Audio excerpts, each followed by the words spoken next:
you're hating the wrong person.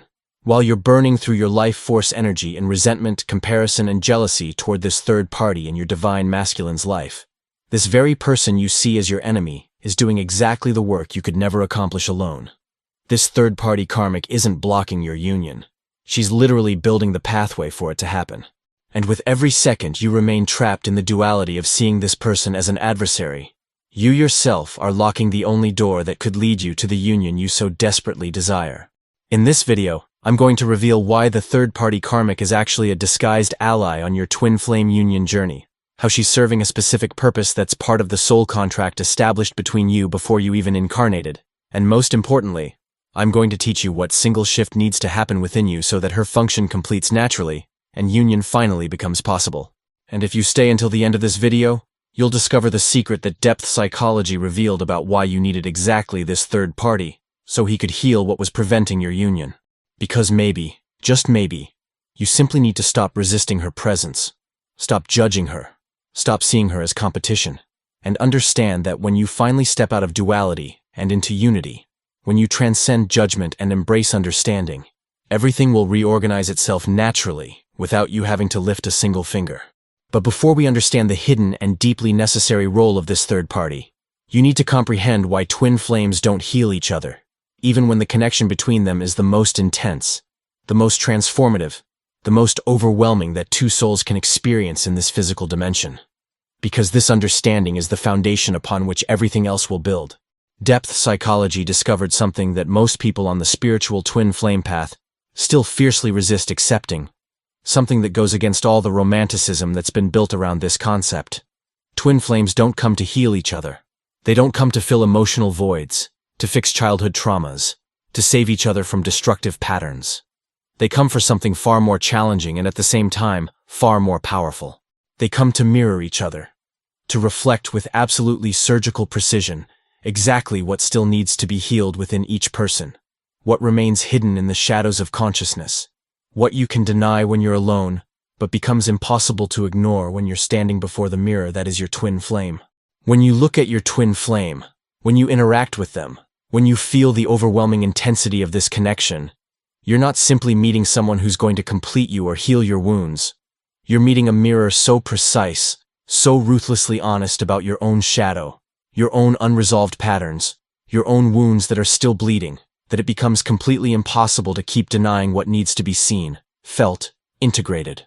That's why the connection is simultaneously the most wonderful and the most painful thing you've ever experienced. Because there's no way to escape yourself when you're standing before this mirror.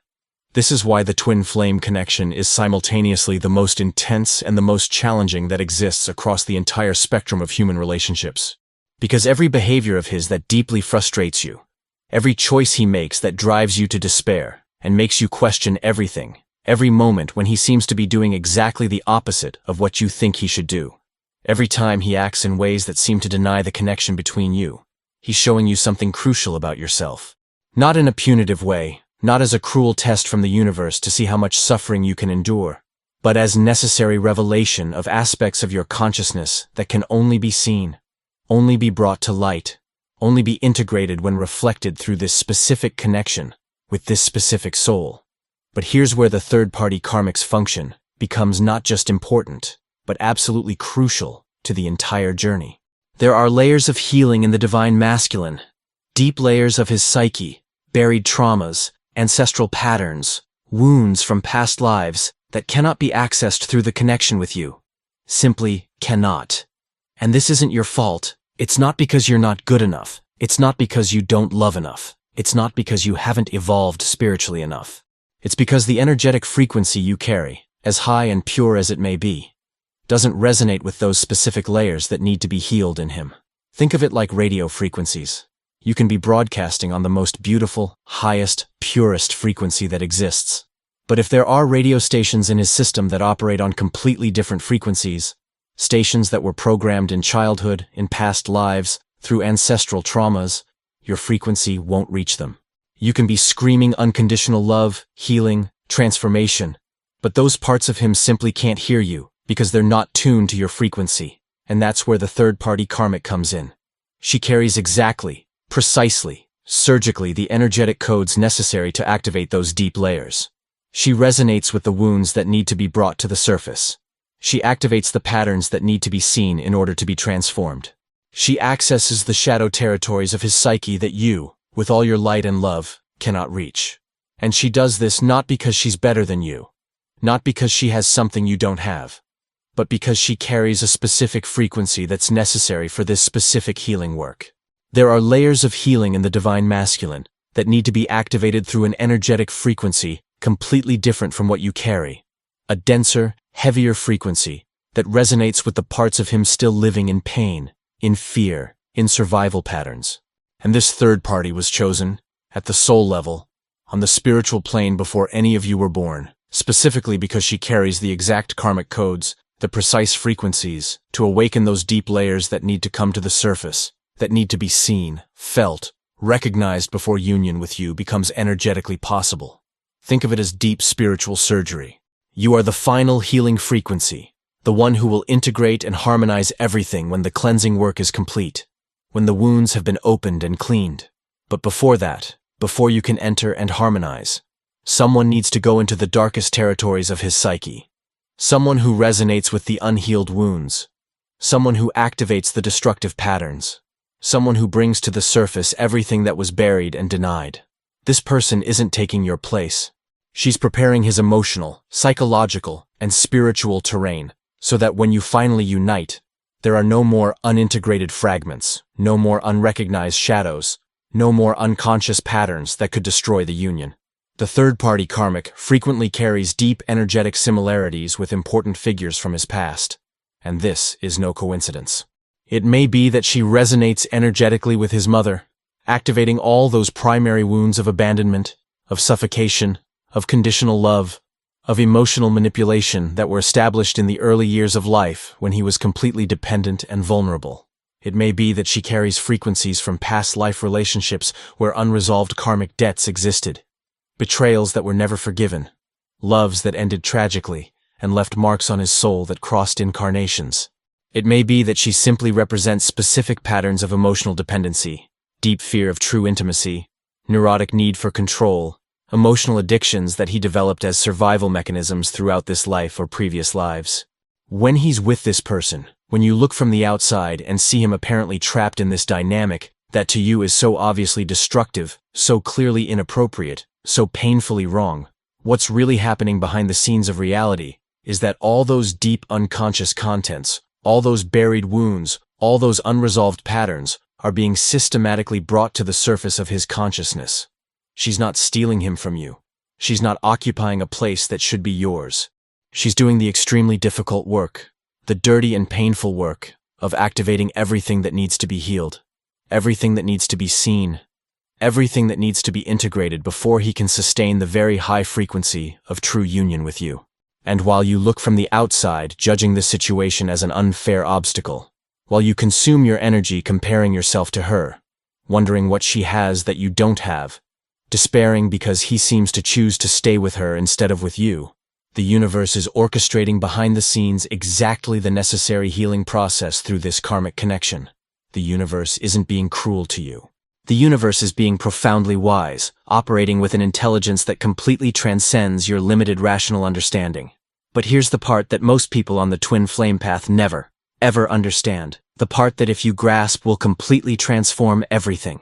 The third-party karmic only has power, only continues to be present, only maintains this active function, only remains in his life as long as there exists within you, within the divine feminine, the duality of judgment, of comparison, of resentment, of competition. The external separation you see between you and him, the physical and emotional distance that seems insurmountable, the presence of this other person between you, all of this is only the perfect reflection, the precise mirror of a much deeper and much more fundamental internal separation that's happening within you. A separation between you and unity, between you and God, between you and the visceral understanding that everything happening in this exact moment is serving perfectly the highest good of everyone involved. When you look at this third party and feel rage boiling inside you, when you feel corrosive envy, when you feel frustration consuming you from within, when you feel contempt for her or judgment of her choices or his choice to be with her, you're operating in the frequency of the purest and densest duality. You've divided reality into right and wrong, into adequate and inadequate, into deserving and undeserving, into victim and villain. You've established a brutal competition where there should only be deep recognition that each soul, including hers, is fulfilling their perfect role within a cosmic plan much, much larger than your pain-limited perspective can see in this moment. And as long as you maintain this vibration of duality pulsing within you, as long as you continue seeing this situation through the lenses of separation, of judgment, of competition, you yourself are holding the door closed to the union you so desire. You yourself are creating the energetic resistance that keeps everything exactly as it is. You yourself are feeding the separation that manifests externally as her presence between you and him. The brutal truth, the truth that hurts but also liberates when you finally accept it, is that the third party doesn't exist to separate you from him. She's not there to punish you, to test you, to make you suffer. She exists to reveal where you still haven't chosen yourself as the primary source of love, of completeness, of approval, of validation.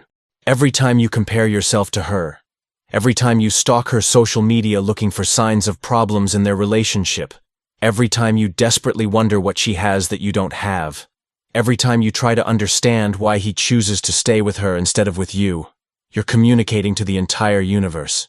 You're energetically screaming that your peace, your happiness, your completeness depend on external circumstances.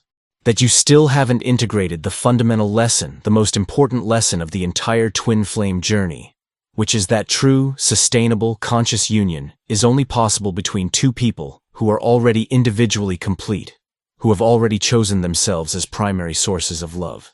Think with brutal honesty about how many times you've checked her social media, desperately searching for signs of trouble, for clues that they're fighting, for evidence that the relationship is crumbling. How many times you've obsessively fantasized about them breaking up as if that would automatically magically mean he'd come running to you. How many times you've felt a secret, almost shameful satisfaction when you noticed they were going through difficulties, as if his suffering with another person somehow validated your worth, proved you should be together, confirmed you're the right choice. All of this, absolutely all of this, is duality in its rawest form. All of this is separation operating within you. All of this is keeping you trapped in exactly the vibrational frequency that prevents the union you so desire. Depth psychology teaches us a fundamental principle you need to engrave in your soul. What you resist persists and expands. Every ounce of precious energy you invest in resisting the presence of this third party, in ardently wishing she would disappear from his life, in judging his choice to be with her, in trying to rationally understand why this is happening, is energy that's feeding, nourishing, sustaining exactly what you want to dissolve. Because you're not understanding the fundamental energetic mechanism. As long as there's resistance vibrating within you, there will be external manifestation of what you resist. Always. Without exception. This is a spiritual law as reliable as gravity. The third party continues there, continues present, continues active in his life, not because the universe is cruel, not because God abandoned you, not because you're not worthy, not because he doesn't love you. She continues there because you still need to learn something absolutely fundamental through her presence. She's your teacher just as much as he's your mirror. She's teaching you the most important lesson that exists on the spiritual path. And that lesson is true unconditional love. Not the romantic and superficial unconditional love people talk about, but real, mature, transcendent unconditional love. And what you need to learn, what you need to integrate so deeply that it becomes part of your cellular structure, is this. True unconditional love doesn't mean loving only when things are exactly how you want them, when circumstances are aligned with your desires, when he's available and choosing you. And true unconditional love means being genuinely capable of desiring the highest good of everyone involved, including her, including him, even when that highest good in the present moment doesn't correspond to your personal desires, your plans, your expectations. It means being able to look at the entire situation with all its characters, including the painful presence of this third party, and trust so deeply, so viscerally, that there's a divine intelligence operating through all of this, an intelligence that's much, much greater than your rationally limited human perspective understanding. When you can make this radical internal shift, when you can for the first time look at this person not as an enemy who needs to be defeated, not as an obstacle that needs to be removed, but as a soul sister who's serving a sacred and necessary purpose in the spiritual journey of all three of you. Something extraordinary, something magical happens in the energetic field that connects you. You instantly stop leaking precious energy through resentment, through comparison, through judgment, through resistance. You stop creating the energetic pressure, the vibrational resistance that keeps things exactly as they are, frozen in time. You open space. You create an energetic vacuum so the universe can finally reorganize external circumstances according to what's true on the spiritual plane, not according to what your desperate ego wants to happen. This deep vibrational shift isn't about pretending you don't feel pain when you see him with another person.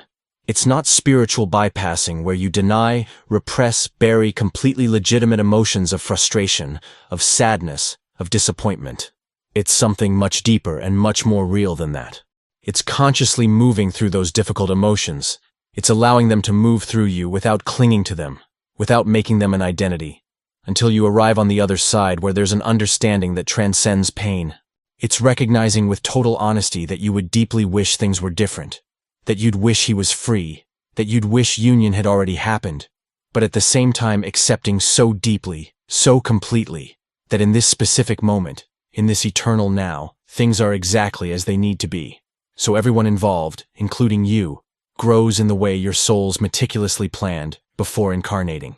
There's an abysmal difference between giving up and surrendering, and many people confuse these two completely opposite movements. Giving up is saying with bitterness that the connection wasn't real, that you were completely wrong about everything, that it was all illusion, fantasy, projection, that it's better to forget everything and move on with life as if nothing happened. Surrender is something completely different. Surrender is recognizing with every fiber of your being that the connection is absolutely real, that you weren't at all wrong about the soul recognition that happened, that this is as true as anything can be true, but simultaneously accepting that the physical manifestation of this connection, the timing of this union, the form it will take don't depend on your personal willpower, your efforts, your strategies. They depend on the precise alignment of multiple spiritual factors, many of which completely transcend your control, your understanding, your ability to manipulate. When you truly surrender, when you stop trying to force, trying to energetically manipulate, trying to accelerate the process through visualizations, affirmations, rituals, when you genuinely hand over the entire situation to an intelligence much greater than you, you're not being passive, defeated, weak. You're being profoundly wise. You're recognizing with humility that there are forces operating that you can't see with physical eyes, that you can't understand with the rational mind, but that are absolutely real and working tirelessly in favor of the highest good of everyone involved, including you. And one of these invisible but extremely powerful forces is exactly the specific function the third-party karmic is fulfilling in your divine masculine's life at this moment.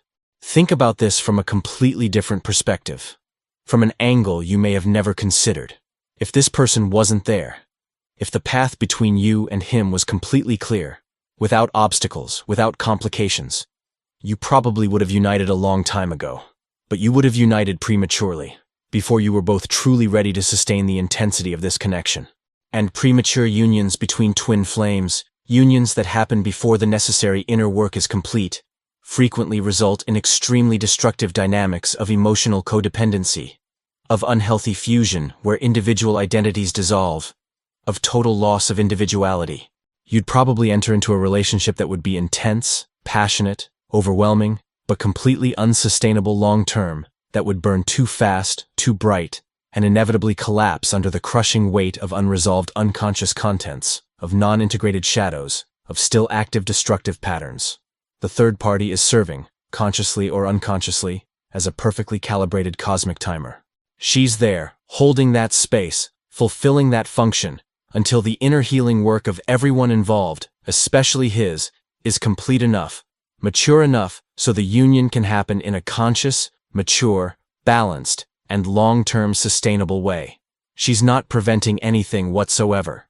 She's guaranteeing, through her own presence, that when union finally happens, it will be the right way, at the right time, in perfect divine timing, with both of you prepared to sustain the intensity, the responsibility, the level of consciousness that a true twin flame union requires. And here's something that may sound even more controversial, something that may be difficult to accept, but is absolutely true when you look from a higher spiritual perspective. In many cases, perhaps most, The third-party karmic is herself an extremely courageous soul, an evolved soul who accepted before incarnating to play an extraordinarily difficult, painful, sacrificial role in this complex cosmic drama. She may have agreed, on the spiritual plane before birth, to be the healing catalyst for the divine masculine, to activate his deepest wounds, to serve as a mirror of his unresolved patterns, even knowing that eventually, when the function was fulfilled, when the work was complete, this connection would naturally dissolve, and she'd have to follow her own path. She may be living her own challenging growth journey through this experience, learning her own deep lessons about love, about attachment, about identity, about surrender. When you can expand your limited perspective to also include her journey, when you can see with the eyes of compassion that she's not a villain, but an equally important, equally necessary character in this complex spiritual story that all three of you are co-creating, you complete a deep level of shadow integration. You completely exit childish duality and enter mature unity. You stop seeing the situation as you against her, as competition, as war, and begin to see three souls dancing an extremely complex spiritual choreography that was meticulously planned, rehearsed, agreed upon before any of you were born, before you assumed these physical bodies. This expanded understanding doesn't come from the rational mind that wants to understand, control, predict. It comes from a much, much deeper place. It comes from the spiritual heart that can perceive the divine perfection operating through absolutely all circumstances, even those that cause temporary pain, even those that seem unjust, even those that test the limits of your faith. It comes from the visceral trust that you're being lovingly cared for, patiently guided, unconditionally loved by the universe, even when, especially when, external appearances suggest abandonment, rejection, injustice. And when you finally reach this elevated state of consciousness, when you genuinely can look at the entire situation, including the painful presence of this third party, and feel deep peace instead of resistance, when you can sincerely desire the well-being of everyone involved without that diminishing your own connection to your truth, without that meaning you're giving up what's yours by divine right, something absolutely magical happens in the energetic field. The divine masculine feels this vibrational shift instantly. Not through words you speak, not through actions you take, but energetically, telepathically, at the soul level. He feels that something fundamental relaxed in the field between you, that a pressure that existed and suffocated him completely disappeared, that a new space opened where before there was only tension and resistance. And more importantly still, when you finally step out of duality and into unity, when you transcend judgment and embrace understanding, when you stop seeing separation and start seeing connection, you stop actively creating the energetic resistance that kept the external situation frozen, paralyzed in time. Because the deepest truth, the truth that very few people understand, is that as long as separation, judgment, duality, resistance exist within you, the universe will continue mirroring this externally with perfect precision through the presence of this third party between you and him. Not as cruel punishment, not as a sadistic test, but as a patient teacher. Not to make you suffer gratuitously, but to show you with crystalline clarity what still needs to be seen, felt, recognized, integrated within yourself. The third-party karmic is a mirror just as much as the divine masculine is a mirror. She shows you through your own visceral emotional reaction to her, through the feelings that arise when you think about her or see her with him. Exactly where you still operate in scarcity consciousness instead of abundance, in separation instead of unity, in fear instead of unconditional love. Every time you feel jealousy burning inside you, you're being shown precisely where you still don't completely trust your own inherent worth, where you still seek external validation. Every time you feel anger boiling, you're being shown where you still haven't deeply accepted divine timing, where you still try to control. Every time you compare yourself to her, you're being shown where you still haven't recognized yourself as complete, whole, sufficient exactly as you are. These painful mirrors aren't random cosmic cruelty. They're deep gifts disguised as suffering. They're precious healing opportunities that only exist, that are only possible because this specific situation was created, allowed, orchestrated. If you consciously use these opportunities, if you allow each difficult emotion to guide you toward deeper layers of self-knowledge and integration, instead of simply reacting to them, you're doing exactly the sacred work your soul came to do in this incarnation. And when that inner work is truly complete, when you've really transcended duality and entered unity permanently, the external function of the third-party karmic naturally, organically completes without you having to do absolutely anything. This doesn't necessarily mean she'll disappear immediately, dramatically from his life the next day. It can mean you completely stop obsessively, consumingly caring about her presence because your inner peace, your happiness, your completeness no longer depend on external circumstances, on who's physically beside him. It can mean that when union finally happens in perfect timing, it will happen in such a natural, such a fluid, such an inevitable way that you'll barely be able to remember all the intense drama, all the pain, all the resistance that existed before.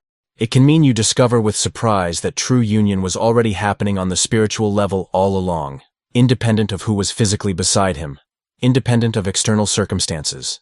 So if you're at this specific moment in the journey where this third party's presence seems absolutely unbearable, where each passing day with her still there seems to painfully confirm you're wrong about everything, that maybe he's not your twin flame, that maybe you need to give up and move on, I invite you to do a radical experiment different from anything you've ever tried. Instead of continuing to resist, judge, compare, waste life force energy on resentment, try for just one whole day sending genuine love to her. Not fake, forced, performative love, but sincere recognition that she's a soul doing her best with the level of consciousness she has in this moment. That she's serving, consciously or unconsciously, a purpose much greater than either of you two completely understands with the limited rational mind. That she's not your enemy, but your cosmic sister on this extremely complex spiritual journey. Notice mindfully what happens inside you when you do this honestly. Notice if something relaxes in your body, if some chronic tension you were carrying dissolves, if some new space opens in your chest.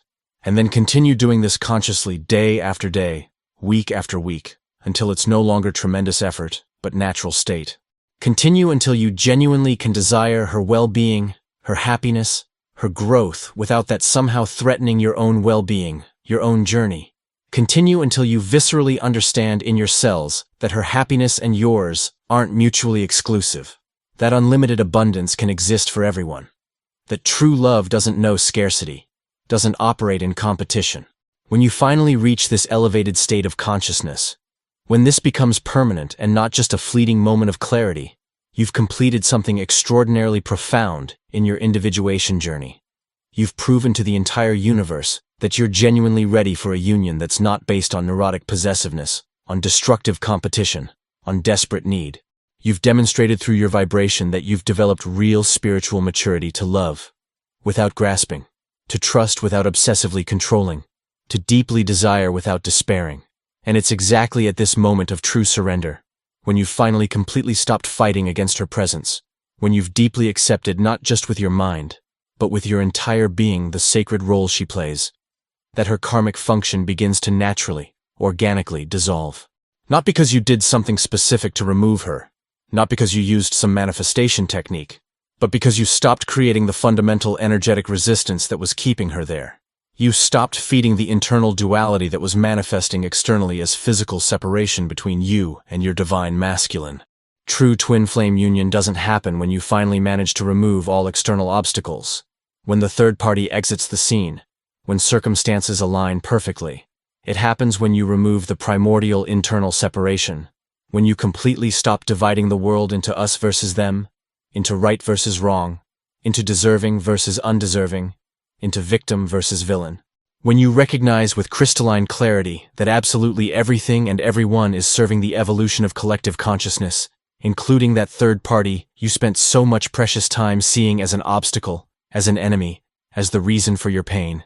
And perhaps the greatest invisible gift this karmic person offers you isn't eventually leaving his life to open the path for you, but forcing you through her own painful presence to develop a level of love so elevated, so unconditional, so transcendent, so free of ego that when union finally happens in perfect timing, you'll be capable of sustaining it with maturity and consciousness in a way that would never, ever be possible if the path had been easy, if there had been no obstacles, if there hadn't been this alchemy of suffering that completely transformed you. Perhaps she's teaching you through her own persistent existence, the only lesson you really needed to learn to be ready for union.